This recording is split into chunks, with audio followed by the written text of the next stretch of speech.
bagaimana Bapak untuk memonitor, untuk menjaga akuntabilitas rencana aksi Bapak tadi kan dengan istri dan lain-lain, itu bagaimana selain itu?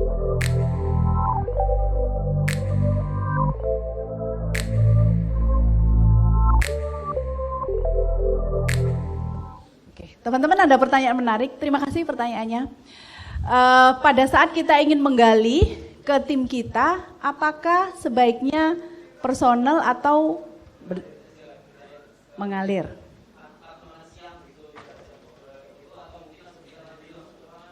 Oke, terima kasih pertanyaannya bagus sekali. Teman-teman, nanti di dalam prakteknya teman-teman kembali ke organisasi, ingat, coaching ini hanya bagian dari tools pengembangan sumber daya manusia. Ya, bagian dari tools. Jadi opsinya ada dua. Teman-teman bisa melakukan full sesi yang kayak tadi, tanya apa goalnya, lalu hambatannya apa, kepinginnya kayak gimana, terus caranya gimana, itu bisa full sesi. Nah, kalau teman-teman tidak bisa menjalankan full sesi, teman-teman bisa aplikasikan di briefing. Pada saat briefing dengan tim teman-teman menanyakan, jadi gimana teman-teman, menurut pendapat teman-teman terhadap progres pencapaian kita. Apa yang terjadi di sana sebetulnya? Apa yang teman-teman ingin disupport dari kita, bisa seperti itu. Kalau konteksnya permasalahan itu adalah target tim, akan lebih baik teman-teman bicarakan per tim. Jadi boleh dipanggil semua, sekalian review, sekalian kita nanyanya pakai pendekatan coaching. Nah, nanti akan ada modus-modus yang kayak Pak Ker tuh Mas, biasa.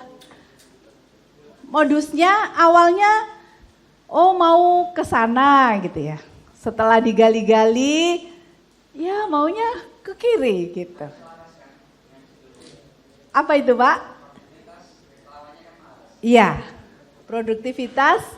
Ya, jadi artinya apa? Artinya teman-teman jangan percaya pada yang dikatakan pertama kali. Tangkap kata kuncinya. Tadi kalau waktunya panjang itu bisa dicacah lagi tuh. Tadi Bapak merasa malas gitu ya. Lalu tadi sudah tanyain, malas tuh ya kayak gimana sih Pak? Apa hubungannya malas dengan Bapak yang ingin efektif? Nah itu bisa disambung-sambungin, kita sambung-sambungin. Kalau konteksnya di tim, teman-teman ingat tipsnya. Yang pertama, teman-teman nanti bisa petakan timnya dulu. Karena tidak semua orang siap di coaching. Ya, jadi pada saat tim Anda butuh, Pak, saya butuh ini Pak, ide Pak, tolong Pak dibantu menyelesaikan masalah ini, jangan di coaching. Pikirkan bersama-sama. Bisa dengan metode mentoring. Caranya begini. Kalau menurut saya, sampaikan ide teman-teman apa? Dan kembalikan kepada mereka. Menurut kamu ya apa kalau kita jalankan seperti itu? Untuk apa kita kembalikan ke sana teman-teman? Untuk mengikat komitmennya. Pada saat dia bilang, yaudah Pak kalau gitu kita jalani, dia sudah berkomitmen. Kita akan jauh lebih mudah meminta komitmen itu lagi. Lain kalau misalnya kita yang mutusin, yaudah kalau gitu seperti ini aja gitu ya misalnya. Kalau komitmen itu, kalau dari mereka cuma, iya Pak kita jalan, tapi kita minta dulu gimana pendapatmu. Libatkan mereka dalam memikirkan. Libatkan mereka untuk memiliki ini teman-teman, goals yang kita tetapkan bersama-sama. Jangan lupa dengarkan dulu mereka. Siapa sih yang gak suka didengerin gitu kan? Cie-cie gitu, kamu suka didengerin gak Mbak? Siapa sih yang gak suka curhatnya didengerin gitu, direspon gitu. Itu. Terima kasih, pertanyaannya bagus sekali. Ada lagi teman-teman? Silahkan.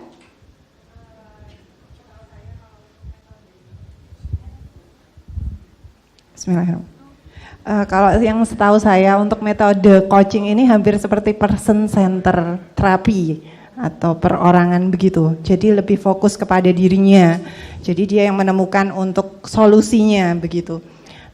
kalau misalnya kita menemukan, kalau di suatu tim atau suatu organisasi biasanya kita kan diminta oleh atasan, Mbak minta tolong yang itu di coaching karena dia bla bla bla. Seandainya orang yang kita coaching ini ngeyelan atau keras kepala, itu seperti apa? Oke, terima kasih pertanyaannya. Keren sekali, jawabannya susah ya. Gimana kalau orang yang kita coaching itu gak sadar-sadar gitu ya Bu ya mungkin ya?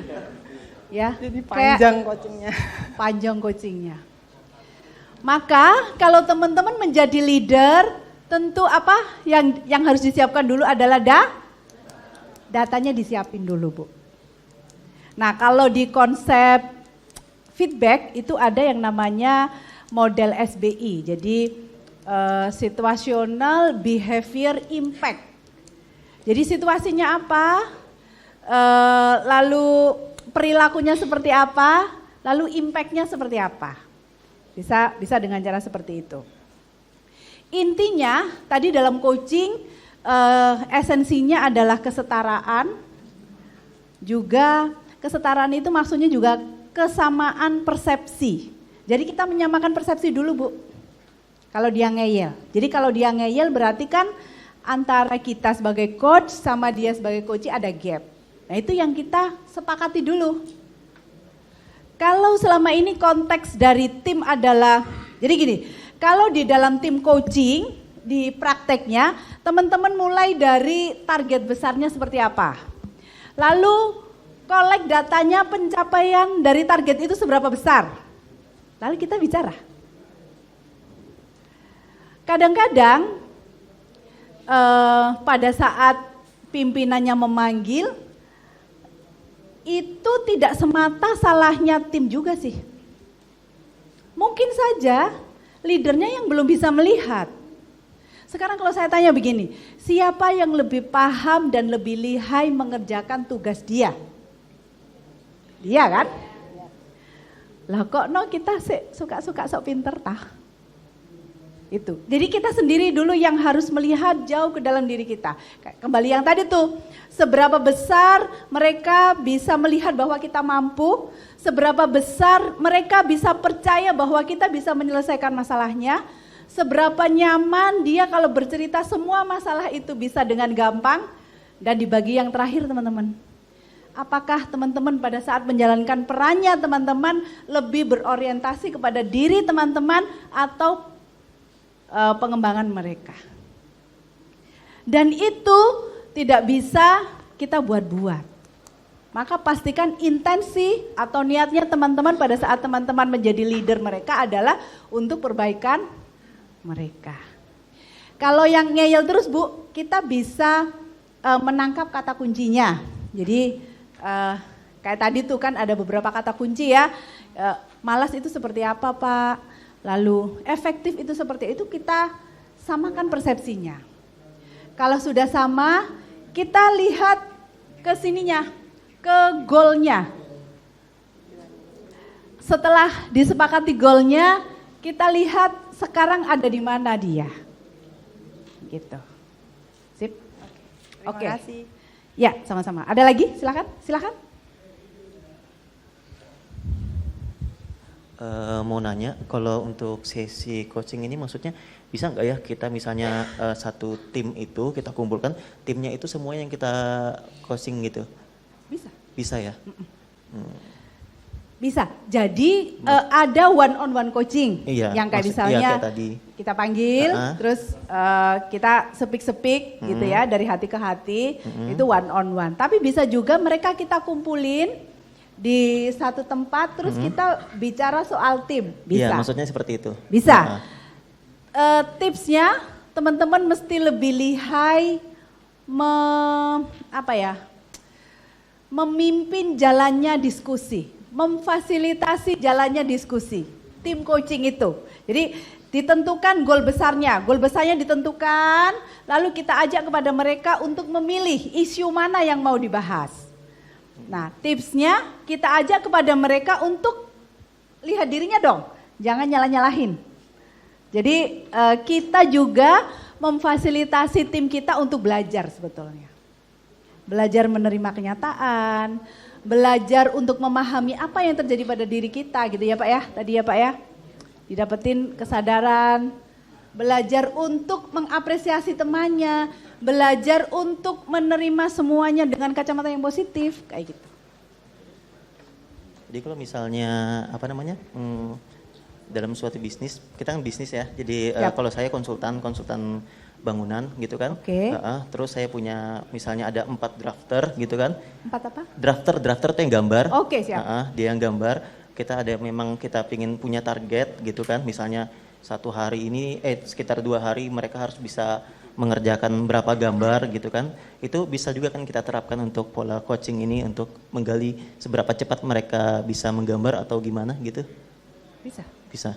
Jadi misalnya Anda tentukan topiknya, goalsnya adalah bagaimana kita bisa mempercepat. Iya, mempercepat proses penggambaran. Bisa. Lalu ditanyain tuh ke masing-masing Mas, karena ini kan ada berapa orang jadi ditanyain masing-masing. Apa ide mereka, kayak brainstorming. Jadi kita memfasilitasi mereka brainstorming, lalu di endingnya kita putuskan sebuah action plan yang mau dijalankan bersama-sama.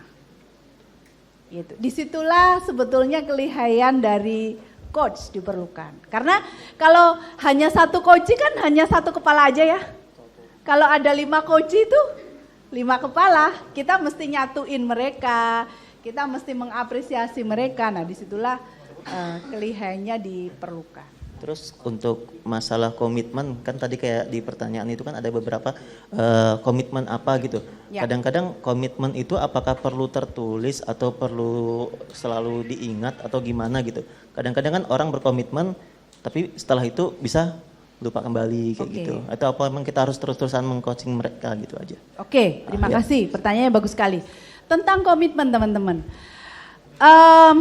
Komitmen itu adanya di sini teman-teman. Saya mau tanya nih, kita pandai dalam membuat planning ya? Pinter ya kita ya? Pertanyaan saya, seberapa pandai kita bisa mengeksekusi? Seberapa pinter?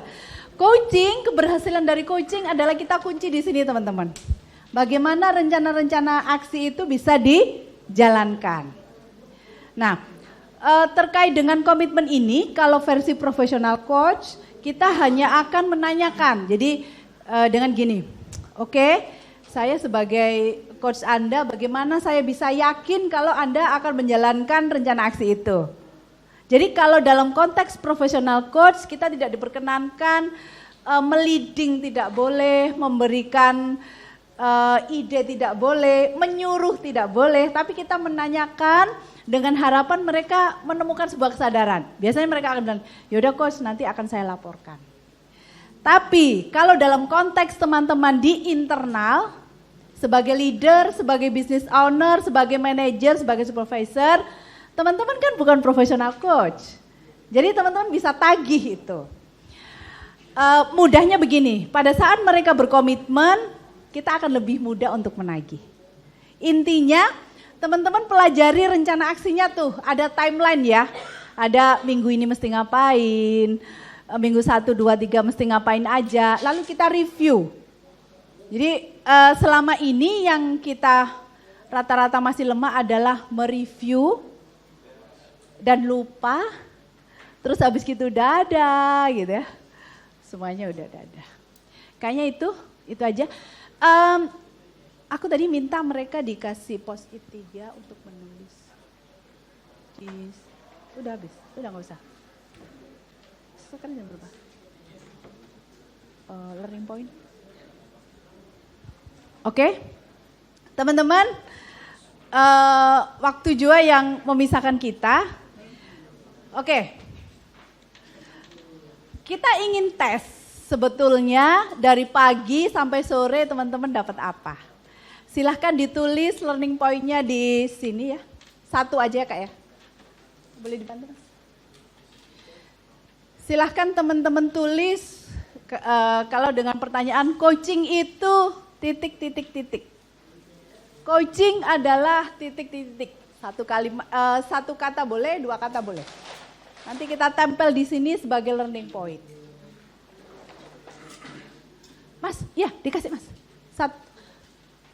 Satu-satu ya.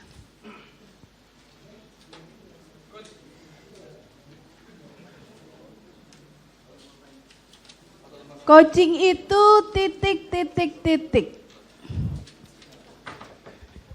Ini tadi saya ngikuti proses ini tadi kan kayaknya kita dalam mencapai tujuan coaching itu kan membuat sesuatu yang itu akhirnya pada sesuai apa yang kita inginkan ya. Tapi kira-kira gimana kalau misalnya kita jadi sebagai seorang leader gitu ya atau pemimpin kan kadang-kadang kita harus mengambil suatu keputusan. Kira-kira kita bisa nggak memberikan batasan gitu ya? Oh ini kira-kira ini bisa kita coaching. Oh kira-kira ini kayaknya nggak bisa berubah ini. Kita harus ngambil keputusan. Oh harus cut. Berarti karena terlalu panjang kan kita akhirnya energi kita akan terbuang untuk menuju tujuan tadi itu. Nah kira-kira indikasi atau batasan mana kita dalam posisi harus mengambil posisi cut ini, oh ini harus diganti personil atau ini harus kita keluarkan dari tim kita gitu. Terima kasih. Terima kasih. Dengan Pak siapa? Pak Heri, terima kasih, pertanyaannya bagus sekali. Teman-teman bagi yang sudah bisa ditempel di sini, Mas boleh dikasih maju. Ada pertanyaan yang bagus dari Pak Heri. Bagaimana idealnya gitu ya Pak ya? Bagaimana idealnya kita boleh stop mengeluarkan tim maksudnya? Oke. Teman-teman di dalam situational leadership, teman-teman, situasi itu yang utama Pak. Jadi kalau dan itu tidak tidak fix Pak Heri, tidak fix. Jadi kayak yang tadi di pertama bisa dipetakan dulu, dan sebagai leader tentu tujuannya mencapai ini ya Pak ya, mencapai target besar. Jadi Anda boleh melakukan ini di sana sih. Sebentar.